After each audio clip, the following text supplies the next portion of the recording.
Dear students and respected viewers, myself Deepak Kumar Thakur, Guest Assistant Professor, Kamla Rai College, Gopalganj, affiliated with Jayaprakash University, Chhapra.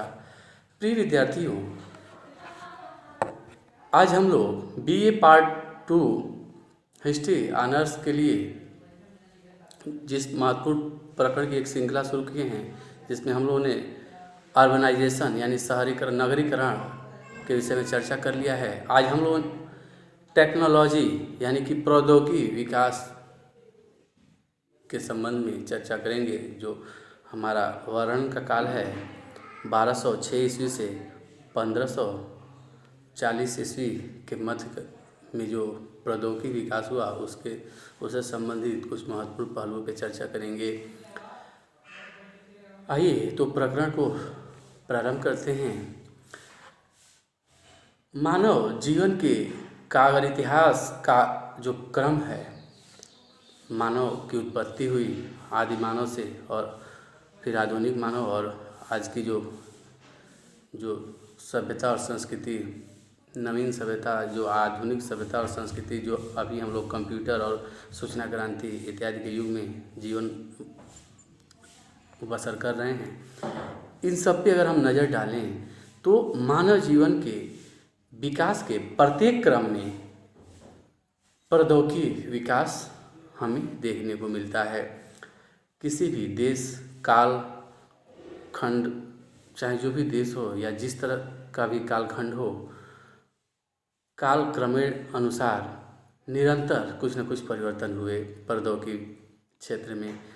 हालांकि भारतीय इतिहास या विश्व के इतिहास का जो अध्ययन का प्रारंभिक क्रम है, इसमें हम लोगों ने खासकर भारतीय इतिहास के अध्ययन में प्रौद्योगिकी जो उन्नत है उसके विषय में, प्राचीन काल हो या मध्यकाल हो, उसमें बहुत सारे पुरातात्विक और साहित्यिक साक्ष्य बहुत ही स्पष्ट वर्णन नहीं करते हैं, और जो इतिहास लेखन हुआ उसमें भी प्रौद्योगिकी विकास इत्यादि पे बहुत ही कम ही ध्यान रहा।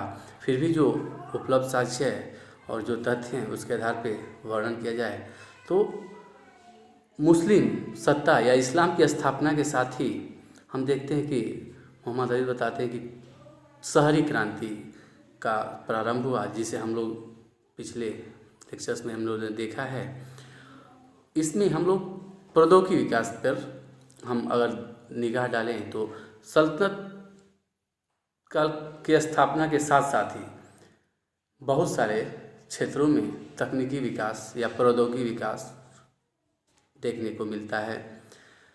अगर हम सर्वप्रथम कृषि प्रौद्योगिकी की चर्चा करें तो भारत में कृषि प्रौद्योगिकी एक उन्नत अवस्था में थी। प्राचीन काल से ही हमें हल और निराई, गुड़ाई, कटाई, दवाई इत्यादि जो कृषि संबंधित साक्ष्य हैं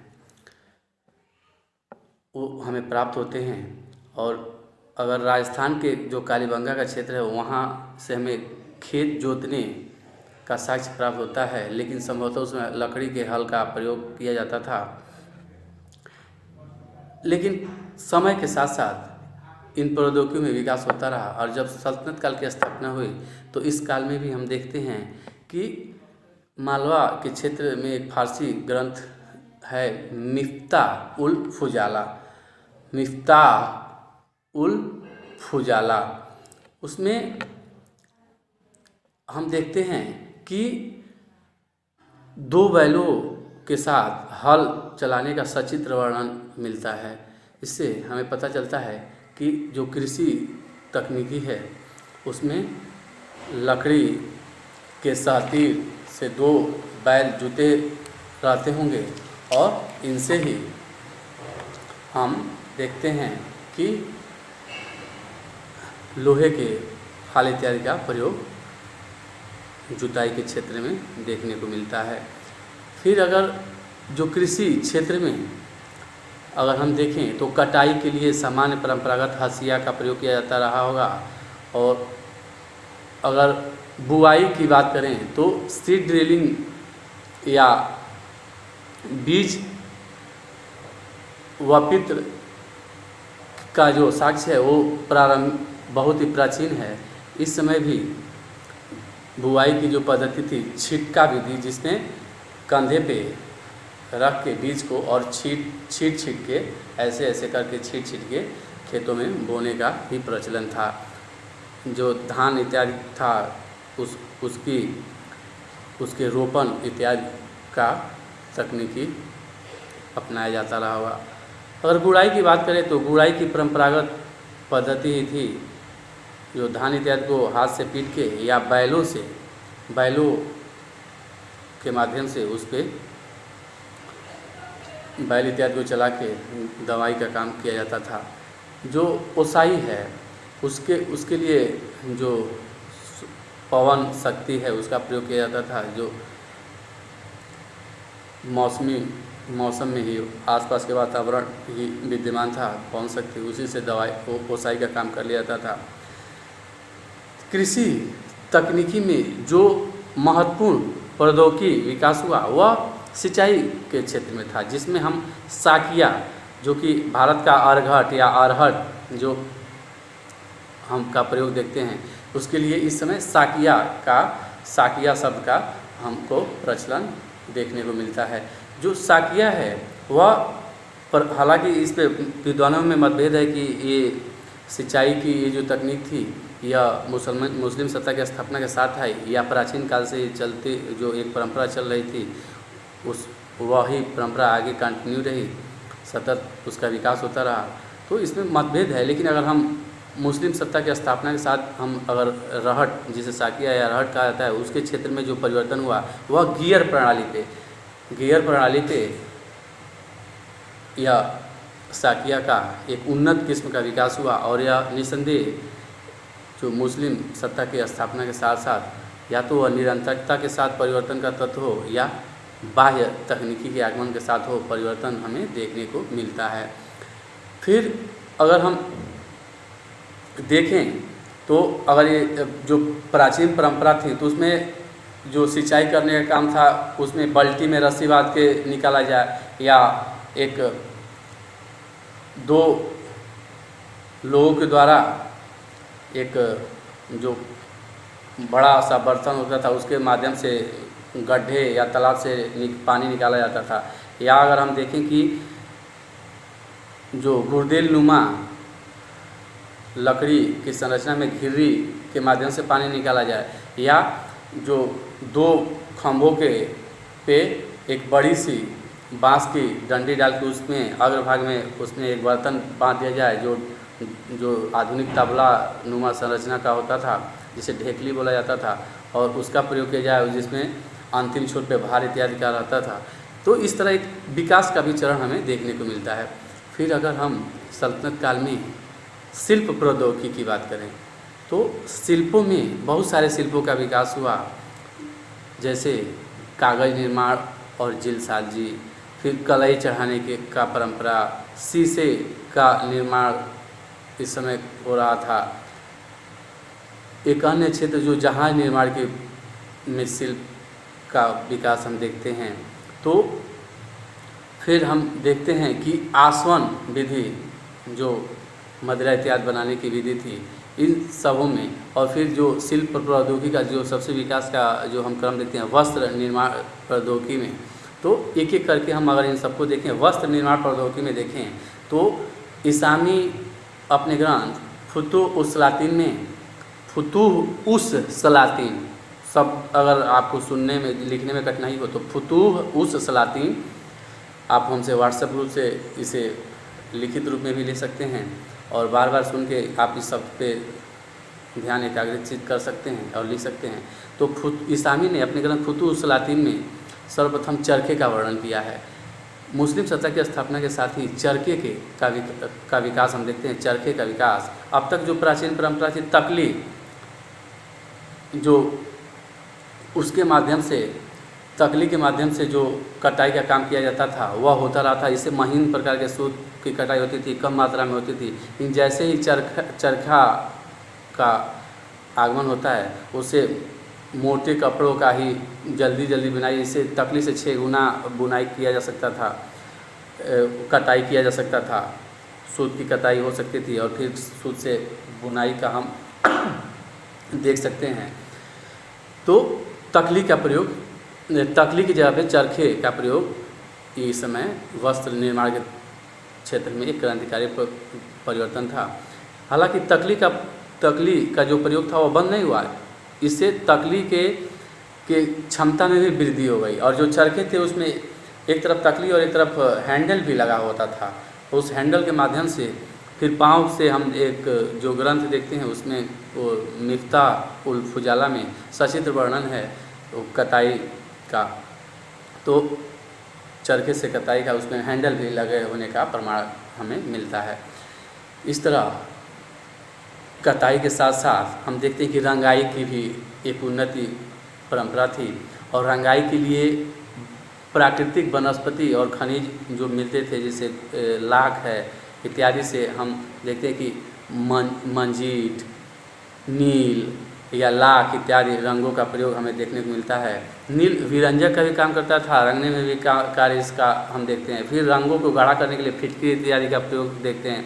और जो भारत में जो रंगरेज थे, जो रंगरेज वर्ग था, जो रंगाई का कार्य करता था, वह निमज्जन और बंधेज बांधने की कला को जानता था। लेकिन जैसे ही मुस्लिम सत्ता का स्थापना हुआ उसमें ठप्पा या छापा की जो पद्धति, ठप्पा छपाई जो होती थी, उसका विकास हम देखते हैं। फिर कागज़ निर्माण का जो साक्ष्य है वह हम इस मुस्लिम सत्ता की स्थापना के साथ ही कागज़ और उस पर जिल्दसाजी, तो कागज़ का निर्माण हुआ तो पुस्तकों का लेखन हुआ और पुस्तकों पर जिल्दसाजी की प्रक्रिया प्रारंभ हुई। जो भारतीय इतिहास में शिलालेखों पे, ताम्रपत्रों पे या रेशम या सूती वस्त्रों पे, ताम्र पट्टिकाएँ या सूती वस्त्र, रेशम और सूती वस्त्रों पे लेखन का कार्य होता था। जो पुस्तकें लिखी जाती थी वह ताड़ के पत्तियों, जिसे तालपत्र या भुर्ज की छाल यानी कि भुर्ज पत्र में पुस्तक लेखन का कार्य होता था। इसकी जगह पे कागज़ पे लेखन का कार्य शुरू हुआ और उसकी जिल्दसाजी की परंपरा का विकास इस काल में हम देखते हैं। कागज़ का आविष्कार संभवतः चीन में हुआ था और उसके माध्यम से चीन के बाद अरब में गया और फिर वहाँ से भारत में तुर्क आक्रमणकारियों द्वारा लाया गया। फिर कलई चढ़ाने की परंपरा का विकास हम देखते हैं इस समय में, क्योंकि जो घरेलू तांबे और पीतल के बर्तन होते थे उसमें खाद्य सामग्री रखने से अम्ल विषाक्तता का खतरा बना रहता था। और अम्ल की जो खाद्य अम्ल है उसकी विषाक्तता को, रासायनिक अभिक्रिया को रोकने के लिए टीन से कलई चढ़ाने का परंपरा का विकास मुस्लिम सत्ता की स्थापना के साथ हुआ। इसमें हम देखते हैं कि टीन के साथ नौसादर का मिश्रण मिला के कलई चढ़ाया जाता था। नौसादर का तो वाष्पीकरण हो जाता था और शुद्ध रूप से टीन बच जाता था। इस प्रकार कलई की एक विशेष व्यवस्था थी। जो कलई करने वाला वर्ग था वो कलईगार का था और वह इस कार्य में बहुत ही प्रवीण था। इस तरह हम देखते हैं कि कलई चढ़ाने का भी एक परंपरा था। फिर अगर देखा जाए तो जहाज़ निर्माण में जैसे पूरे विश्व में होता था, ढांचे के लिए लकड़ी का ही प्रयोग किया जाता था। तो इस समय जो है कि हम जो विकास देखते हैं कि इसमें तख्तों को खांचे के द्वारा जोड़ दिया जाता था। पहले तख्तों को खांचों के द्वारा जोड़ दिया जाता था और फिर नारियल के रस्सी से उसको सील कर दिया जाता था। और कहीं कहीं ज़रूरत होती थी तो लकड़ी का कील का प्रयोग किया जाता था। लेकिन जब पुर्तगाली 1498 ईस्वी में भारत में आए तो उस समय से लोहे के कील और हम संदरों का प्रयोग देखने को मिलता है। फिर एक मदिरा इत्यादि बनाने का जो परंपरा है भारत में वह बहुत प्राचीन है। हालांकि मदिरा की जो किडवान और की परंपरा विध से जो मदिरा बनाई जाती थी, हालांकि मदिरा जो प्राचीन परंपरा में है वह तो सोमरस के रूप में वर्णित है, तो भारत की प्राचीन परंपरा थी। लेकिन जो किडवान और आसवन दो विधि थी, एक फर्मेंटेशन और एक जो था डिस्टिलेशन। तो फर्मेंटेशन की विधि तो हर जगह प्रचलित थी और इससे पूरे विश्व में कार्य हो रहे थे मदिरा निर्माण का। और इस भारत में इसके लिए गन्ने का जूस या चावल का जूस या महुआ का जो फल होता है, फूल जो उससे बनाया जाता था जो मदिरा थी, तो उसके लिए आसवन विधि का प्रयोग किया। जिस आसवन विधि संभवतः इटली से विकसित हुआ था और तुर्क आक्रमणकारियों के साथ भारत में आया और उस विधि से हम सोमरस मदिरा या जो शराब थी उसके बनने का प्रचलन देखते हैं। इस तरह एक शिल्प और शिल्पकारों का वर्ग विकसित हुआ जो बाद में शहरीकरण के लिए भी जिम्मेदार रहा। जो अन्य अगर हम विशेषता देखें तो वह भवन निर्माण में देखी जा सकती है। और भवन निर्माण के कला में जो गारा था, पहले तो लकड़ी, पत्थर, ईंट और इत्यादि से भवन निर्मित होते थे, उसमें मिट्टी और पानी का जो गारे का प्रयोग किया जाता था। लेकिन तुर्क मुस्लिम सत्ता की स्थापना के साथ ही हम देखते हैं कि हम लोग चूने का प्रयोग हम देखते हैं। चूने का जो प्रयोग था, चूने के गारे का प्रयोग हमें दिखाई देता है। और इस चूने के गारे के माध्यम से ही बहुत सारे भवन, इमारती निर्माण के कार्य हुए, वह हमें देखने को मिलता है। फिर अगर हम एक तत्व देखें कि भवन निर्माण के क्षेत्र में जो धरनी और सहतीर परंपरा थी, जिसमें अगर एक पेज पे लेके उसे बना के अगर देखा जाए या एक बुक को दिखाया जाए, जो यह बुक है, इसमें जो दिख रहा है ये धरनी और सहतीर की परंपरा और फिर कदलिकाकृत या मेहराब बनाने का परंपरा था। इसकी जगह पे ये वैज्ञानिक तरीके से मेहराब बनाने की पद्धति हम देखते हैं। वैज्ञानिक तरीके से मेहराब बने थे। इस तरह हम देख रहे हैं कि वैज्ञानिक तरीके से मेहराब का निर्माण हुआ और भारतीय जो परंपरा थी, सहतीर, धरनी और सहतीर और कदलिकाकृत के स्थान पे इस मेहराब के निर्माण के लिए उत्तम किस्म के गारे की ज़रूरत थी। और वह चूने के गारा, जिसमें ईंटे का चूर्ण और इसको लसलसा या स्लेसदार बनाने के लिए, या हम देखते हैं कि उसकी पकड़ रागदार बनाने के लिए मजबूती पकड़ हो, रालदार हो, स्लेसी हो या लसदार हो, इसके लिए हम गोंद, दालों या गुड़ का प्रयोग देखते हैं। इस तरह भवन निर्माण के क्षेत्र में भी बहुत क्रांतिकारी परिवर्तन हुआ। इसके जो परंपरागत था उसमें मिट्टी और पानी को मिला के, भूसा इत्यादि मिला के उसे मजबूत करने का प्रयास किया था। उसके स्थान पे एक उन्नत किस्म की परंपरा का शुरुआत हुआ। जो सैन्य क्षेत्र में है तो 3 क्षेत्रों में, सैन्य प्रौद्योगिकी में 3 क्षेत्रों में देखते हैं। एक रकाब, फिर घोड़े में जो के खुर में नाल लगता था, और फिर तीसरा अगर हम देखें सैन्य उस तकनीकी में तो बारूद। अगर हम रकाब को देखें तो भारत में भी रकाब के लिए कुछ शब्दों का, जैसे कोतल कस या बड़े अंगूठे वाले रकाब, हालांकि रकाब शब्द का प्रयोग नहीं किया गया है। फिर हम निलंबन कांटे के रकाब का प्रयोग हम देखते हैं। लेकिन इसके जगह पे जैसे मुस्लिम सत्ता की स्थापना हुई तो एक विशिष्ट प्रकार की रकाब का प्रयोग हुआ, जिससे जो घोड़ा और घुड़सवार दोनों एक इकाई के रूप में संगठित हुए और युद्ध में घुड़सवार की क्षमता बढ़ गई, जिसे हम देखते हैं कि इल्तुतमिश के समय में रकाब का पूरा प्रचलन भारत में हो गया था। जो भारतीय जो संस्कृत का एक ग्रंथ है शालिहोत्र, जो घोड़े और घुड़सवारों पे लिखा गया है, उसमें किसी भी तरह के इस तरह के रकाब का वर्णन नहीं है।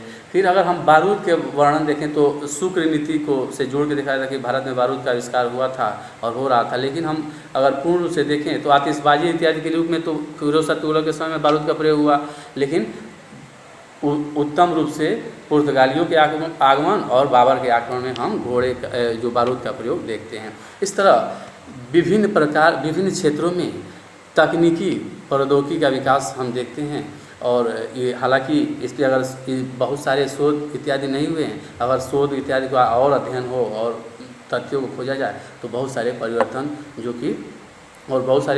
है जो कि समय के अभाव का इस लेक्चर्स में समाहित नहीं किया जाए। लेकिन एक प्रश्न के अनुरूप अगर सल्तनत काल में तकनीकी क्षेत्र में विकास हम इस क्रम में देख सकते हैं, जिसमें कृषि, शिल्प में कागज़, शीशा, कलई, जहाज निर्माण, फिर आसवन इत्यादि, भवन निर्माण, सैन्य तकनीक इत्यादि में देख सकते हैं। इस तरह हम लोग का यह प्रकरण पूरा होता है। जय हिंद, जय भारत, धन्यवाद।